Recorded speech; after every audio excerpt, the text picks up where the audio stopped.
U.S. diplomats to boycott 2022 Beijing Winter Olympics. The U.S. has announced a diplomatic boycott of the 2022 Winter Olympics in Beijing, China. The White House said no official delegation would be sent to the Games because of concerns about China's human rights record. But it said U.S. athletes could attend and would have the government's full support. China has previously said it will take resolute countermeasures in the event of a boycott. U.S. President Joe Biden said last month that he was weighing up a diplomatic boycott of the event.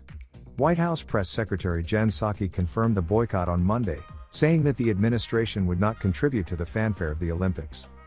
U.S. diplomatic or official representation would treat these games as business as usual in the face of the PRC's, People's Republic of China, egregious human rights abuses and atrocities in Xinjiang, she said. We simply can't do that. The Biden administration's diplomatic boycott of the 2022 Winter Olympics falls far short of a previous U.S. boycott in 1980, when it pulled its athletes out of the Moscow Olympics to protest against the Soviet invasion of Afghanistan the previous year. The Soviet Union and its allies, in turn, boycotted the following 1984 Summer Olympics held in Los Angeles. Bipartisan support. Ms. Psaki said the U.S. government did not feel it was the right step to penalize athletes who had been training for this moment, but that not sending an official U.S. delegation to the 2022 Games could send a clear message. The U.S. is itself due to hold the Summer Olympics in 2028.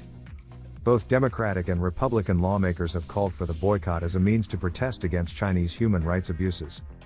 The diplomatic boycott was quickly praised by politicians from both sides of the political spectrum. Republican Utah Senator Mitt Romney tweeted that the Biden administration was right to refuse a diplomatic presence at the Olympics. Democratic House of Representatives Speaker Nancy Pelosi said she applauded the administration's decision. While we must support and celebrate our athletes, America, and the world cannot give our official imprimatur to these games or proceed as if there is nothing wrong with holding the Olympics in a country perpetrating genocide and mass human rights violations, Ms. Pelosi said. The U.S. has accused China of repression of the Uyghurs and other Muslim minorities living mostly in the autonomous region of Xinjiang. Tensions have also risen over the way China has acted to suppress political freedoms in Hong Kong, and because of concern for the Chinese tennis player Peng Shuai, who has accused a top government official of assault. The Women's Tennis Association last week suspended all tournaments in China because of serious doubts about Ms. Peng's safety. Other countries, including the UK and Australia, are said to be considering boycotts. Political posturing. China earlier described the possibility of a boycott as wishful thinking and grandstanding, given that no US officials had yet been invited to the Games. I want to stress that the Winter Olympic Games is not a stage for political posturing and manipulation, Foreign Ministry spokesman Zhao Lijian said at a regular press briefing. If the US is bent on having its own way, China will take resolute countermeasures, Mr. Zhao added. High-level government representatives, from the US and other countries, are usually present at Olympic Games.